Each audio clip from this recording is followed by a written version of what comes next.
ปลาเค็งบ่ โอเค น้ำกำลังขึ้นอยู่ตอนนี้พี่น้องเนาะกำลังขึ้นแห้งพี่น้องเอ้ยน้ำท่วมอยู่เซกกล้องพี่น้อยเนาะนะ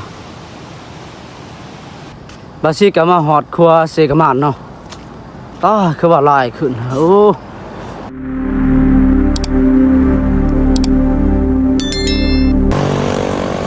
เอาสบายดีเด้อพ่อแม่พี่น้องประชาชนเนาะที่อยู่แขวงอัตตปือเนาะมื้อนี้บาซิกะได้มาเบิ่งน้ำอยู่ครัวเซกล้องพี่น้องเนาะน้ำกำลังขึ้นอยู่ตอนนี้พี่น้องเนาะกำลังขึ้นแห้งพี่น้องเอ้ยมื้อเช้านี่ยังว่าแค่ได้มื้อเช้าเนาะอันนี้น้ำแห้งขึ้นพี่น้องเนาะนี่เต็มตะพังซี่เลยพี่น้อยนี่เป็นตะยานแห้งพี่น้องเนาะ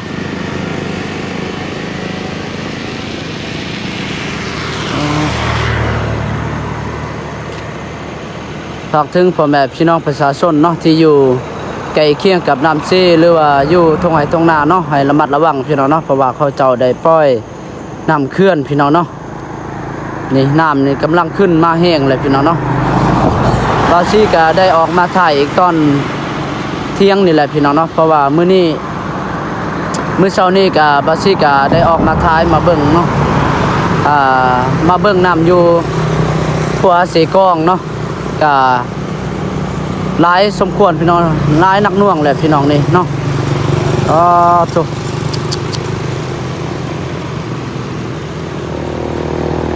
น้ำเสกองไล่สู่เสกมานเนาะเสกองกับเสกมานนี่ตัวใดมันสิหลายกว่ากันพี่น้องเดียวบาซิกาสิได้ไปถ่ายเป็นวิดีโอเนาะให้พี่น้องประชาชนที่อยู่แขวงอัตตปือเฮาเนาะได้รับได้ชมได้เบิ่งนำกันเนาะมื้อเช้านี้ก็ฝนตกหนักหน่วงพี่น้องเนาะตกหากะเช้าฝนตกวังประมาณ11 โมงนี่แหละพี่น้องเนาะบาซิกะออกมาแต่เช้าเห็นว่าฝนยังตกอยู่พี่น้องเนาะหากะเช้าตกเดี๋ยวนี้พี่น้องเอ้ยหนักหน่วงแหละพี่น้องเอ้ยน้ำนี่คุณอยู่ที่ขัวเซกองแขวงอัตตปือพี่น้องนี่เต็มทะพังซี่เลยเนาะเดี๋ยวกะสิได้ไปอันนี้อัปเดตดูคนนี้เอ้ยพี่น้องเลยนี่ภาคนี้เนาะน้ำขนาดนักหน่วงนะมันขึ้นแห้งเลยดูมื้อเช้านี่บ่ได้เนาะมื้อนี้นี่ขึ้นนักหน่วงเลยด้วยนักสภาพพี่น้องเอ้ยเนาะน้ำนี่แห้งขึ้นได้นี่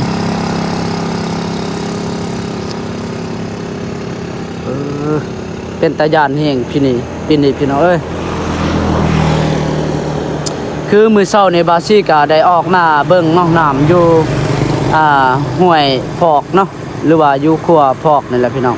น้ำกะหลายเพราะว่ามันอังแต่น้ำซีนี่แหละเนาะ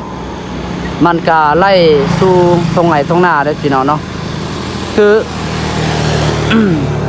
มื้อเช้าในบาซิกาได้เบิ่งคลิปลุงบัวเงินเนาะเพิ่นได้เมื่อหน้านะน้ำกำลังมาแห้งเนาะกำลังขึ้นสู่ตรงหน้าเลยพี่น้องเนาะแต่ว่าบาซิกาบ่ทันได้เมื่อหน้าพี่น้องเนาะบ่ทันได้เมื่อเบิ่งเนาะแล้วบอกพี่น้องเก็บเครื่องเด้อเก็บเครื่องเก็บของเนาะ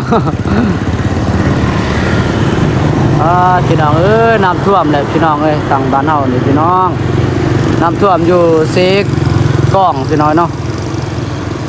หนักหน่วงนะไอ้พ่อแม่ประชาชนเนาะพี่น้องที่อยู่ใกล้เคียงให้ระมัดระวังแน่พี่น้อยเนาะเพราะว่ายามนี้โอ้เบิ่งเอานะเนาะน้ำขนาดน้ำเนาะหลาย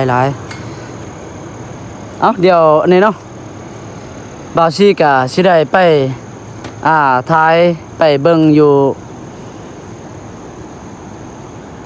พี่น้องเนาะเดี๋ยวบาซิกะสิได้ไปอัปเดตหรือว่าไปท้ายเป็นวิดีโอให้พี่น้องได้รับได้ชมได้เบิ่งเนาะอยู่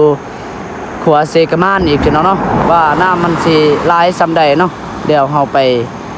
ติดตามไปชมไปเบิ่งนำกันพี่น้องเนาะตอนนี้ก็บาซิกำลังอยู่ที่ขัวเซกองอยู่เนาะ มาเบิ่งน้ำนี่นะน้ำซี่พี่น้อยโอ้น้ำขึ้นหนักหน่วงจนว่าทั่วฮอดพี่เลยตายพี่น้องเอ้ยนี่บาซิกะมาฮอดครัวเซกะมานเนาะคือว่าลายขึ้นโอ้ลายพี่น้องเนาะน้ำจนว่าท่วมฮอดป่าฮอดดงเลยได้นี่เต็มตะพังเลยนี่พี่น้องเอ้ยอันนี้ก็คืออยู่ห้วยครัวอยู่เซกะมานพี่น้อยเนาะนี่มาเบิ่งน้ำน้ำกันพี่น้อยน้ำนี่ลายกว่าอยู่เซกองพี่น้อยเนาะโอ้หนักหน่วงเขาเจาะปล่อยเขื่อนติขนาดพี่น้อยเนาะเดี๋ยวมาเบิ่งไกลๆนำกันเนาะพี่น้องเนาะโธ่เบิ่งเอาในขนาดน้ำนี่พี่น้องโอ้ขนาดโอ้น้ำขึ้นมาไม่ได้นี่ประมาณเมื่อคืนนี่แหละเขาเจาะปล่อยเขื่อนเนาะพี่น้องเนาะน้ำคือว่ามาแห้งขนาดน้ำท่วมหน้าเลยพี่น้องปีนี้นี่บ่ได้กินข้าวกินน้ำเลยตายเห็นบ่พี่น้องเนาะโอ้บ่กล้าออกไปใส่เลยพี่น้องเบิ่งเอานี่น้ำนี่ท่วมแห้งเลยบ่บกจักเถื่อเนาะแห้งอันนี้ขึ้นเติมอีกแห้งหลายกว่าเก่า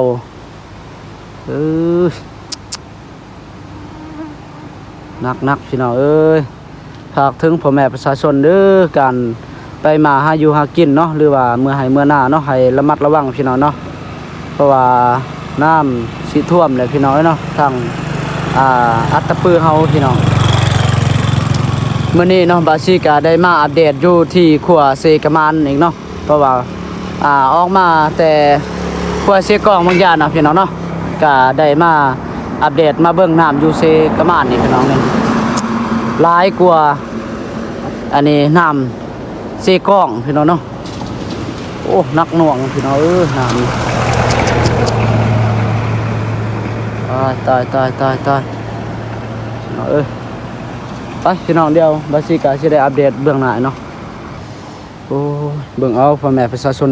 น้ำนี่มาแห้งเลยตายเป็นตาย่านพี่น้องนะนักหน่วงพี่น้องเนาะ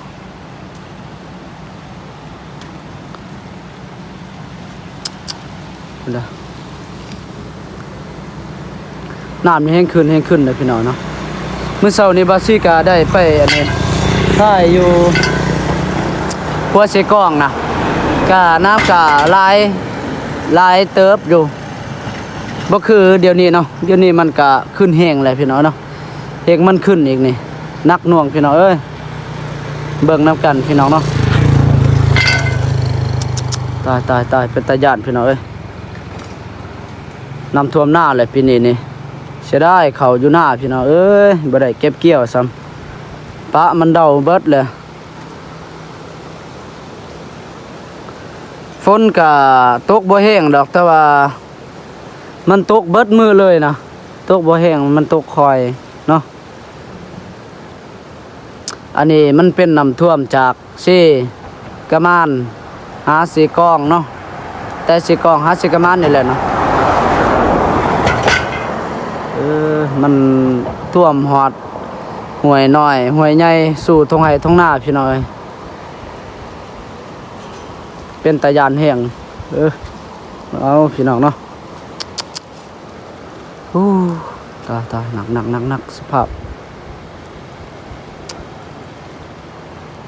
ปีนี้นี่นักหน่วงฝนตกน้ำท่วมพี่น้อยทางบ้านเฮานี่ฝากถึงพ่อแม่ประชาชนเนาะทางอัตตปือบ่ว่าที่อยู่ไกลกับน้ำเซหรือว่าอยู่ทงไห้ทงนาเนาะให้ระมัดระวังอีกเทื่อพี่น้อยเนาะการไปมาหาอยู่หากินนี่แหละเนาะ ย่านน้ำท่วมนี่แหละพี่น้อง คุณนะโอ้ป่าจอยหนักหน่วงมาพี่น้องเนาะมาเบิ่งทีมงานจากอันนี้บ้านเซกมานเพิ่นมาใส่หมองอยู่ครัวเซกมานนี่แหละเนาะเพราะว่าน้ำท่วมมื้อนี้ใส่ถึกแล้วบ่ ปลาสลาม ปลาสลาม ใช่ นี่ แน่ถึกอีหลีเนาะ โอ้ ปลาสลาม โอ้ปลาเค็งบ่ โอเค อืม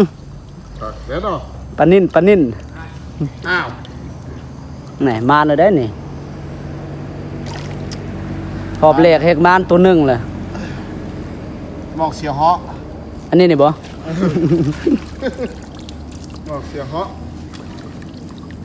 มาใส่แต่เช้าบ่สมอง น้ำมังจ้า มึงยานี่บ่โอ้ก็ได้ลายเว้ยเนาะลายด่างนี่ก็ได้ลายเติบได้เนาะแน่น้ำมันเลิกโพดมองก็มองน้อยอีก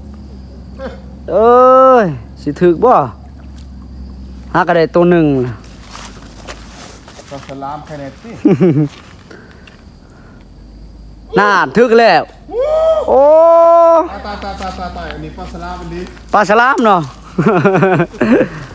ถึกแล้วซอกโตแล้วได้นี่โอ้มานคือบ่มาใส่แต่เช้า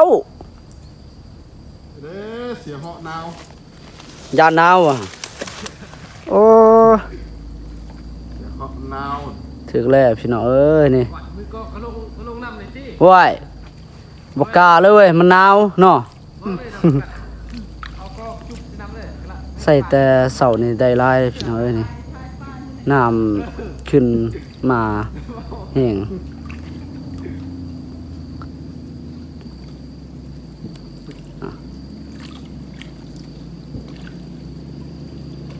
หักก็ได้2 โตพี่น้องเนาะ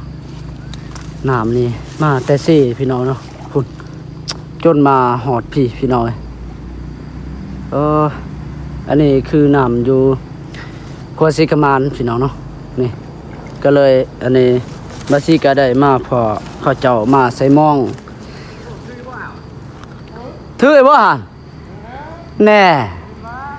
โอ้ยมาน นี่พี่น้องเนาะน้ำนี่แห้งขึ้นมาเรื่อยๆเป็นตะยานเลยนาดพี่น้องน้ำเซกามานนี่พี่น้องเนาะอยู่ที่กวดเซกามานนี่แหละป้าจ้ะเต็มท่าพังเสเลยน้ำนี่นะโอ้ลายหลวงขนาดเป็นตะยานนี่รีพี่น้องเนาะ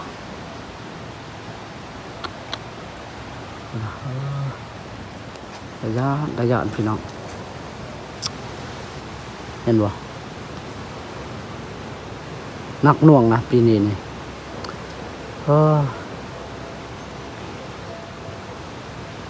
ตั้งแต่อันนี้ลมพายุเข้ามาเนาะทางสปลาวเฮานี่ก็มีฝนตกแต่ว่าฝนก็ตกบ่นักหน่วงดอกพี่น้องเนาะมันตกค่อยๆแต่ว่าฝนนั่นก็ตกมืดเว้นเลยนะโดยเฉพาะมือ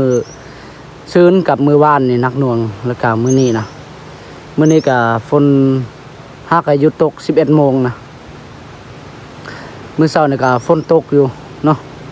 ตอนบาซีก็ได้ไปถ่ายอัปเดตเบิ่งอยู่ขัวเสกล้องเนาะนำหน่วยขัวเสกล้องนั่นแหละเดี๋ยวก็สิได้มาอันนี้กลับมาเบิ่งอยู่ขัวหน้าพอกอีกเนาะบ่ว่าสิหลายสำาใดนะมื้อเช้าบาสิกาได้มาเบิ่งก็หลายพอสมควรเนาะมื้อนี้นี่สิขึ้นหรือว่าน้ำสิลงเนาะมาติดตามมาเบิ่งนำกันพี่น้อยเนาะ